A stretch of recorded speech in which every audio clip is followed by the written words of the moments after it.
高雄的城中城大火发生了后，各地是加重稽查社区的消防安全哦。有一寡社区是防罚要上100万，伫桃园嘛有袂少社区哦，因为管委会失灵，所以消防安检防罚真侪钱，住户是真无奈。 消防讲先生，消防箱内的设备也袂当用啊，灭火器经活中。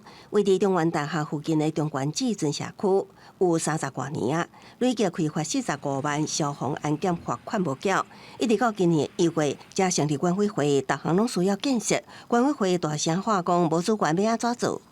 不只是开发的烂摊子，电梯没有维修，坏的很多，消防设施一直都没有修。 连发电机也都没有动，然后地下室到处漏水，他们非常辛苦，而且都无给职。所以社区还好有他们。还有他们在撑着，不然的话什么设备都坏掉，都没办法用。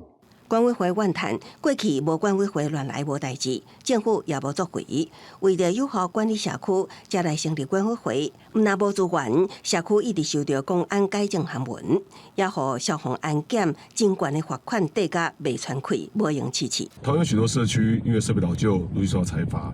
那据我们了解，这些社区呢也积极的想要做改善，但在还未改善之前，就需面临大笔的罚金，导致改善进度落后。有成立管委会，且是老旧社区在成立的第1年，那符合我们的规定的话，也会有所谓的第1桶金。那修缮的金额将会有最高可以到50万。 监管处表示，会继续以辅导大过罚款，协助老旧社区成立管委会，可提供行政费用甲公安等修缮补助，一步一步改善老旧社区公安防火避难设施。